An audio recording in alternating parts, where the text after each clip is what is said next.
আমি শুধু আপনাদের এই কথাটুকুনি বলি যে নন্দীগ্রামের মাটি ঐতিহাসিক মাটি, ইতিহাসের মাটি।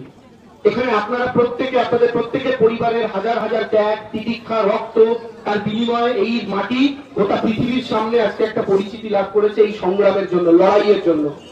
এবং আমাদের একটা আফসোস, 2021-এর নির্বাচনে মমতা বন্দ্যোপাধ্যায় স্বয়ং যখন নন্দীগ্রাম থেকে ভোটে দাঁড়িয়েছিলেন, সেই সময় দাঁড়িয়ে শুভেন্দু অধিকারী লোডশেডিং, শুভেন্দু অধিকারীর যে 2 নম্বরই ভোটের গণনার দিন, সেটা আমরা আটকাতে পারিনি। এটা আমাদের বড় ব্যর্থতা।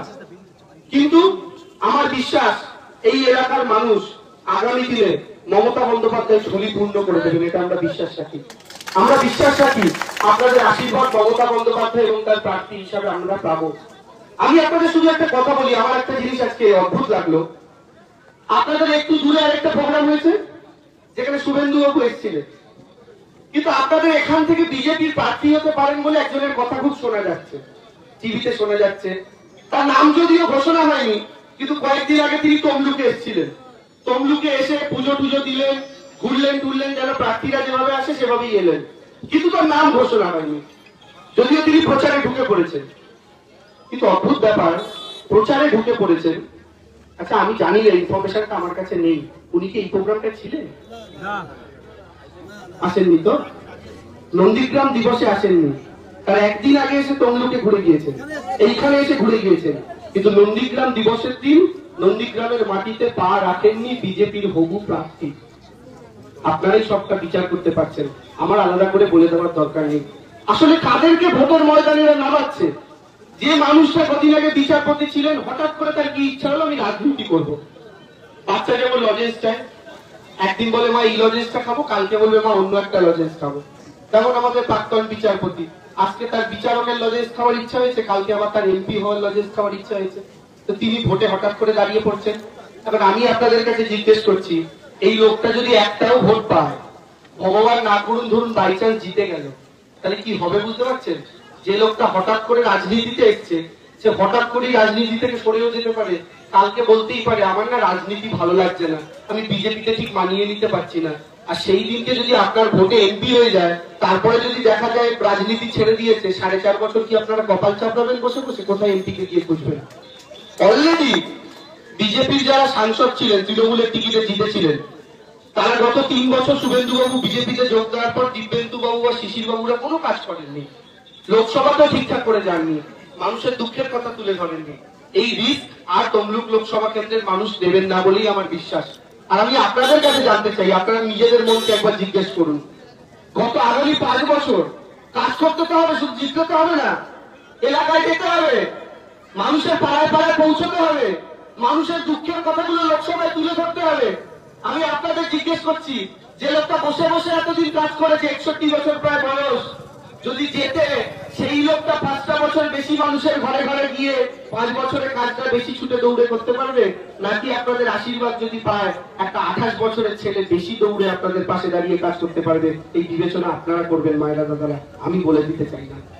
এই আপনাদের থেকে আশীর্বাদ চাই, এবং আমি আশীর্বাদ চাই ভূমি উচ্ছেদ প্রতিরক্ষা কমিটির আপনারা যারা সংগ্রামী সাথীরা সেই দিকে লড়েছিলেন, প্রত্যেকের আশীর্বাদ আমরা চাই, এবং আপনারা প্রত্যেকে সুস্থ থাকুন, ভালো থাকুন, এইটুকু চাই। শ্রেয়াশিস দা অনেক কথা বলেছেন। দেখুন, মমতা বন্দ্যোপাধ্যায় তো নন্দীগ্রাম থেকে জেতেননি, কিন্তু মমতা বন্দ্যোপাধ্যায় নন্দীগ্রামের জন্য আজও কতটা ভাবেন। নন্দীর প্রত্যেকটা ক্ষেত্রে আমি আপনাকে বলছি, যখন আমার নাম প্রার্থী হিসাবে ঘোষিত হয়, মমতা বন্দ্যোপাধ্যায় আমাকে ডেকে একটা কথা বলেছেন, বলছেন দেবাংশু তোকে আমরা প্রার্থী করলাম, এটা কিন্তু মাথায় রাখিস তমলুক লোকসভায় কিন্তু নন্দীগ্রাম আছে, যেটা আমার আবেগের সঙ্গে জড়িত, তাই তোকে কিন্তু নন্দীগ্রামে লড়তে হবে, নন্দীগ্রাম জিততে হবে, তমলুক থেকে জিততে হবে। এটা মমতা বন্দ্যোপাধ্যায় আমরা বলে পাঠিয়েছে। তাকে তো এখানে চক্রান্ত করে হারানো হয়েছিল, আসলে তো দিদি জিতে গিয়েছিলেন। আপনারা তো সবাই খবরে সেদিন দেখেছিলেন মমতা ব্যানার্জি জিতে গেছে, ঠিক তার কয়েক মিনিট পর 1 ঘন্টা পরে খবর পেলাম দিদি নাকি হেরে গেছে। পৃথিবীর কোনো ভোটে এরকম হয় না একজন জিতে হওয়ার পরে হেরে যায়, কোনোদিন শুনেছেন?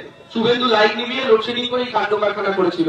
কিন্তু এখান থেকে নিশ্চিত করে বলে যেতে পারি, আমরা প্রত্যেকে সংঘবদ্ধভাবে লড়াই করছি। এইবার নন্দীগ্রামের মাটিতে আর কোনো কারচুপি শুভেন্দু বাবুকে করতে দেওয়া হবে না, হবে না, হবে না। আর কোনো কারচুপি করার জায়গা নেই, না গণনায় না ভোটের দিন। আমাদের কর্মীরা দাঁতে দাঁত চিপে মাটি কামড়ে পড়ে থাকবেন প্রয়োজন হলে। আর ঠিকই তো বলেছেন, সেদিনকে যে সিপিএম এর হারমাদরা আপনাদের আঘাত করলো, রক্ত ঝরালো, প্রাণ নিল, শুভেন্দু বাবুর সঙ্গে সেই সিপিএম এর হারমাদরাই এক বিজেপি করছে। কি সুন্দর! সেই হারমাদদের সঙ্গে নিয়ে শুভেন্দু বাবু আজকে ভারতীয় জনতা পার্টি করছেন, প্রোগ্রাম করছেন, মিটিং মিছিল করছেন। আমাদের জন্য বড় কষ্টের, বড় যন্ত্রণা। শুভেন্দু বাবুকে দেখলে একটা কিরকম লাগে জানেন তো? একই পরিবারের সদস্য ছিলাম, কিন্তু বলে না যে মা বাবার সন্তান হওয়ার পরেও সেই অনেক সন্তান থাকে যারা নষ্ট হয়ে যায়, যারা মা বাবা সংস্কারে বড় হতে পারে না। সেই কিছু সন্তান দেখবেন বাড়ি ছেড়ে চলে যায়, খারাপ কাজে যুক্ত হয়ে যায়। মা বাবা তখন কি করে? বলে আমি এই সন্তানকে ত্যায্য পুত্র করলাম, একে আমি আর আমার সন্তান বলে পরিচিতি দিই না। মমতা বন্দ্যোপাধ্যায়, শুভেন্দু অধিকারী হচ্ছে সেই কুসন্তান যাকে মমতা বন্দ্যোপাধ্যায় ছোট থেকে বড় করেছিলেন, কিন্তু সেই ছেলেটাও আজকে নষ্ট হয়ে গিয়েছে, সেই ছেলেটাও আজকে চলে গিয়েছে।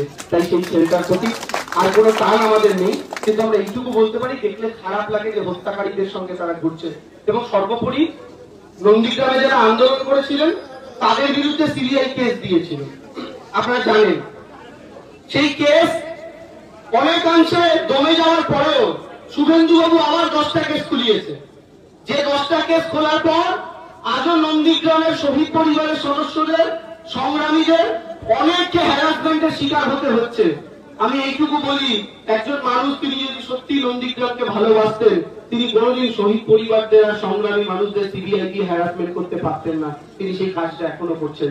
আমি এইটুকু বলতে পারি, কেন্দ্রে যদি বিরোধী সরকার আসে, এই সমস্ত মামলা থেকে নন্দীগ্রামের সংগ্রামী সাথীদের মুক্তি দেওয়া হবে। এইটুকু আমি আপনাদের নিশ্চিত করে এই মাটি থেকে বলে দিয়ে যেতে পারি, এইটুকু নিশ্চিত করে আমি বলে দিয়ে যেতে পারি।